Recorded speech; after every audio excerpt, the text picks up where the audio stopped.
Halo, Assalamualaikum Supradi. Beberapa waktu yang lalu Trans 7 sempat menayangkan liputan tentang kehidupan pesantren, dan di dalamnya ada adegan santri yang bersujud ngesot di depan kiai. Dalam hitungan jam, tagar boykot Trans 7 pun langsung meledak di media sosial. Sebagian orang marah menilai itu pelecehan terhadap simbol pesantren. Sebagian yang lain justru bertanya juga sebenarnya, mengapa sedikit saja kritik pada pesantren bisa menimbulkan reaksi yang sebesar ini.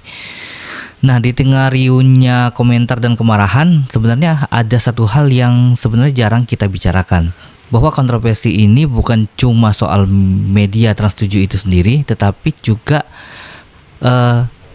hasil dari liputan yang bisa membuka mata kita saat ini ada cerminan dari masalah yang jauh lebih dalam. Sebuah luka lama yang tumbuh perlahan di tubuh pesantren. Dan hal ini pasti selama ini tidak pernah dibicarakan dengan secara baik-baik oleh kita. Nah, luka itu bernama feodalisme. Feodalisme itu sudah mengakar di pondok pesantren selama ini. Nah, tentunya ini bukan keseluruhan pesantren yang ada di Indonesia, tapi memang masih banyak pesantren yang melakukan gaya-gaya feodalisme ini. Sebenarnya pesantren harus kita pahami, pesantren itu adalah tempat suci nih bagi banyak orang sebenarnya. Tempat bagi anak-anak umat muslim itu dikirim jauh dari rumah dengan harapan mereka pulang membawa keilmuan, dan tentunya mereka beradab dan tentunya pasti beriman. Nah, tapi di balik kesederhanaan bangunan pondok pesantren ini selama ini ada struktur sosial yang kadang lebih rumit dari istana itu sendiri sebenarnya. Di sana penghormatan itu bisa berubah jadi penghambaan, dan ini bukan hanya katanya, tetapi semuanya bisa melihat dan semuanya tahu. Semuanya bisa melihat, baik itu di medsos, baik itu di kanal berita, semuanya paham. Umat muslim Indonesia sebenarnya sudah pasti paham. Nah, hal ini menjadikan kepatuhan itu bisa bergeser menjadi ketakutan sebenarnya. Kenapa saya bilang ketakutan? Tentunya karena penerapan adab yang seharusnya jadi jalan menuju ilmu, tetapi perlahan berubah menjadi pagar yang sebenarnya menutup nalar kritis para santri-santri ini. Nah, feodalisme ini memang tidak selalu tampak sebenarnya, tetapi bisa dirasakan. Nah, feodalisme ini menyelinap dalam cara para santri ini memuliakan guru-guru mereka, ustadz-ustadz mereka dan kiai-kiai mereka. Nah, dalam cara kita memaknai adab dan bahkan dalam cara kita diam terhadap kesalahan, dari situlah sebenarnya lahirlah 7 luka besar yang selama ini mungkin kita anggap biasa-biasa saja. Padahal disitulah akar permasalahan yang terjadi di pondok pesantren yang ada di Indonesia. Nah, kita masuk ke 7 alasan feodalisme itu harus diperbaiki. Luka yang terjadi akibat feodalisme yang ada di pondok pesantren. Yang pertama, adanya kultus individu.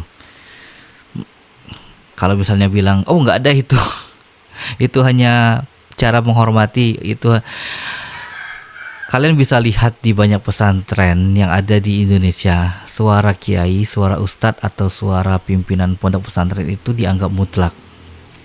Santri itu diajari untuk patuh tanpa bertanya. Kalau melawan ya artinya kalian hati-hati, kalian bisa kualat. Dan kalian pasti sering mendengar hal-hal suara yang seperti itu. Kalimat-kalimat yang pengancaman seperti itu. Memang terdengar sederhana, tetapi disinilah santri yang lambat laun bertahun-tahun mondok di pondok pesantren, akhirnya mereka masuk ke nalar berpikir mereka. Dan di sanalah misalnya terjadi kekerasan yang kepada siswa, kepada santri ini, dan pastinya itu menjadikan tempat yang paling aman. Karena berbalut dengan gaya penghormatan. Banyak kasusnya yang sudah terjadi dan bisa kalian cek di berita-berita. Dan yang paling misalnya yang saya ingat itu kasus Wirawan, Heri Wirawan kalau seingat saya kemarin, atau kasusnya Beci yang ada di Jombang kemarin. Nah, itu kan jadi bukti nih bahwa feodalisme itu bisa menjelma menjadi tameng bagi kejahatan. Karena takut durhaka, karena takut kualat, itu kan yang menjadi beban bagi korban, dan mereka akan memilih diam. Mereka takut mengeluarkan, mereka takut berteriak bahwa mereka menjadi korban. Dan tentunya dengan diam, mereka yang paling menyakitkan bagi mereka, karena dalam sejarah pesantren kita ini sudah berkali-kali terjadi, bukan hanya sekali dua kali, dan tidak pernah ada niatan dari kaum muslimin Indonesia untuk memperbaiki hal ini. Dan kemana misalnya, mohon maaf, ormas umat muslim yang ada di Indonesia ataupun MUI, ketika hal ini mereka selalu berteriak, jangan terlalu dibesar-besarkan, kalau bisa yang namanya aib itu disimpan. Aib pribadi itu memang tidak perlu kalian umbar-umbarkan, tetapi kalau misalnya soal keselamatan santri yang ada di pondok pesantren, itu bukan aib, Pak. Itu adalah suatu kejahatan dan tidak bisa ditolerir. Bukan berarti kita harus menutupi, bukan. Kita harus bagaimana caranya, dengan kita usut tuntas, dengan kita mengakui adanya kekurangan di hal itu, kita bisa memperbaiki. Bukannya menutup aib. Itu bukan solusi, Pak. Kita masuk ke alasan yang kedua. Yang jelas kalau misalnya menyangkut pondok pesantren, pasti beberapa pondok pesantren, mungkin tidak semuanya, pastinya adanya kerapatan untuk permasalahan audit keuangan, dan ini sulit, mungkin tidak semua pihak bisa masuk.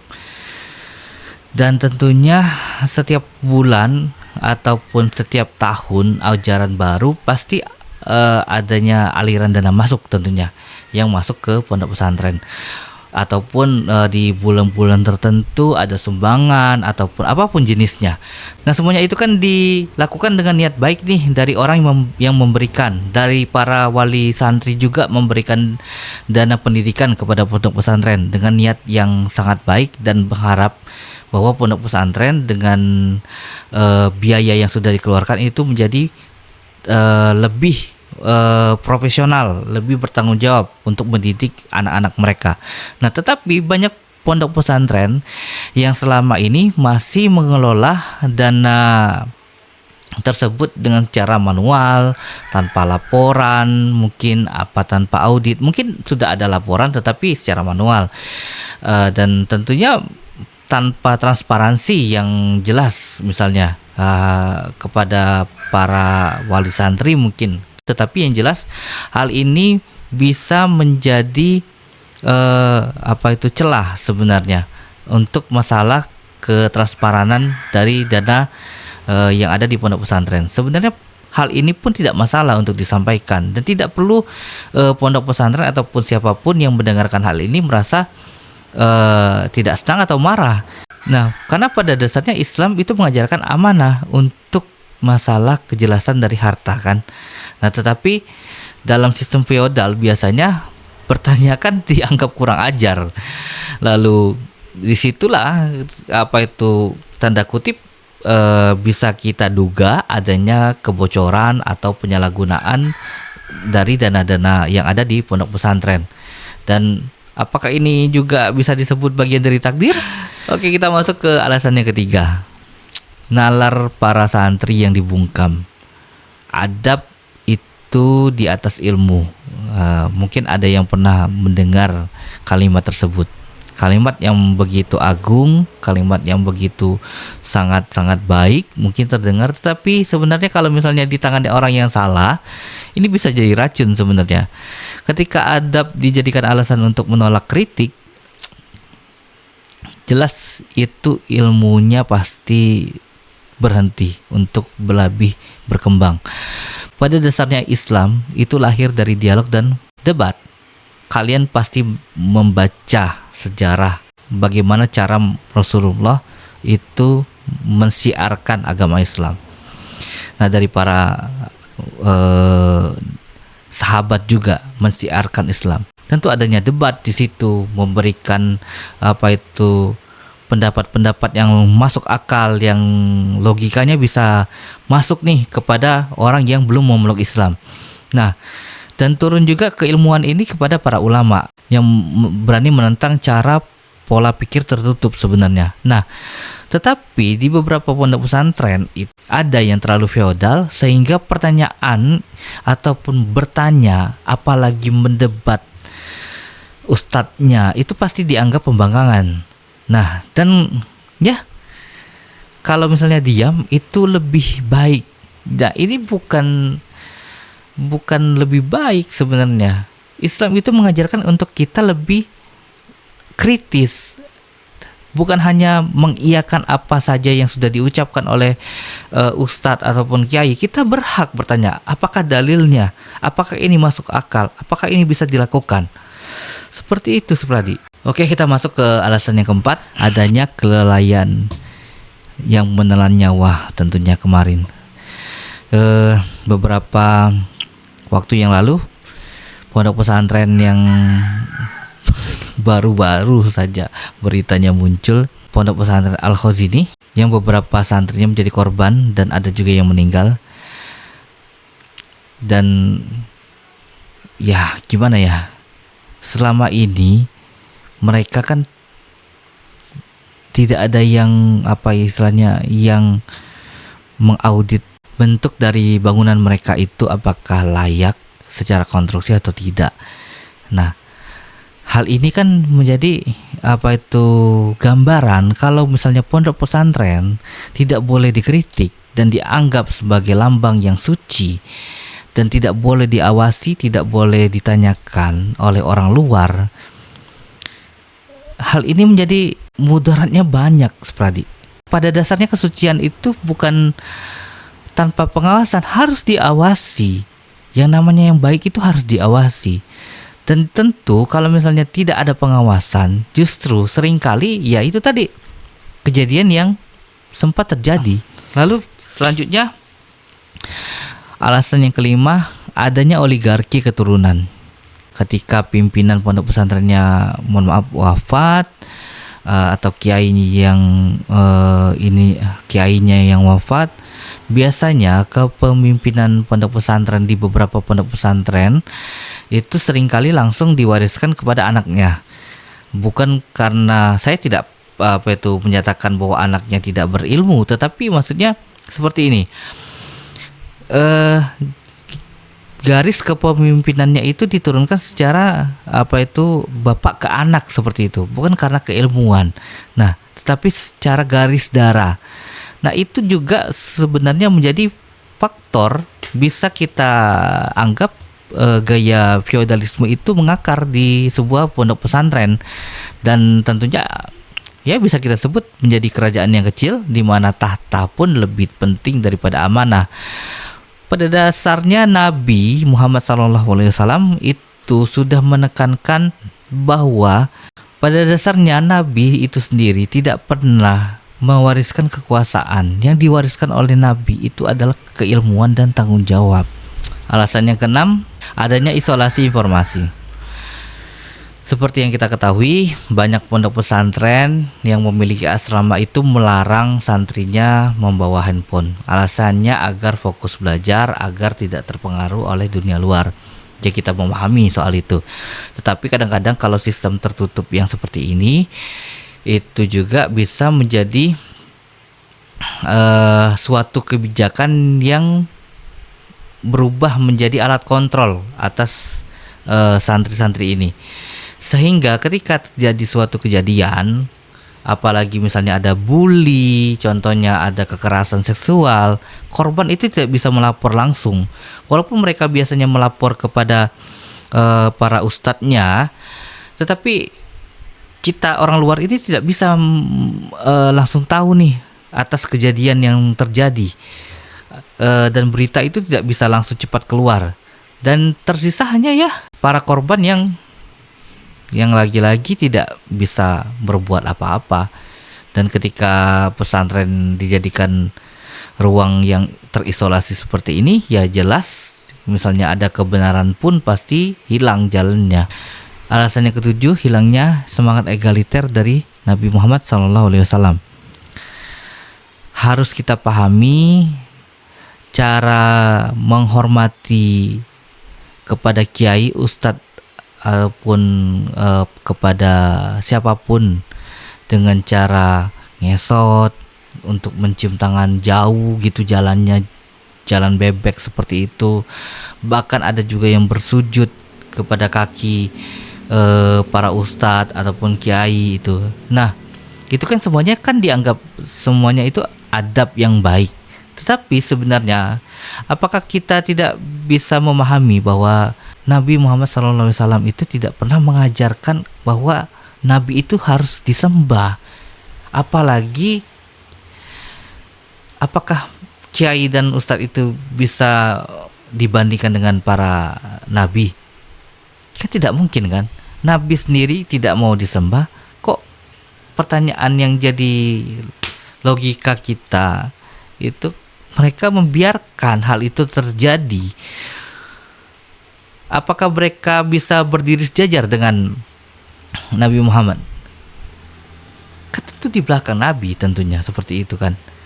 Nah, tetapi dengan cara seperti yang tadi, karena untuk menghormati para kiai, akhirnya ujung-ujungnya kita bukan menghormati sesama muslim, kita bukan menghormati adab kepada seorang kiai, tetapi ya jadi seperti kayak ritual.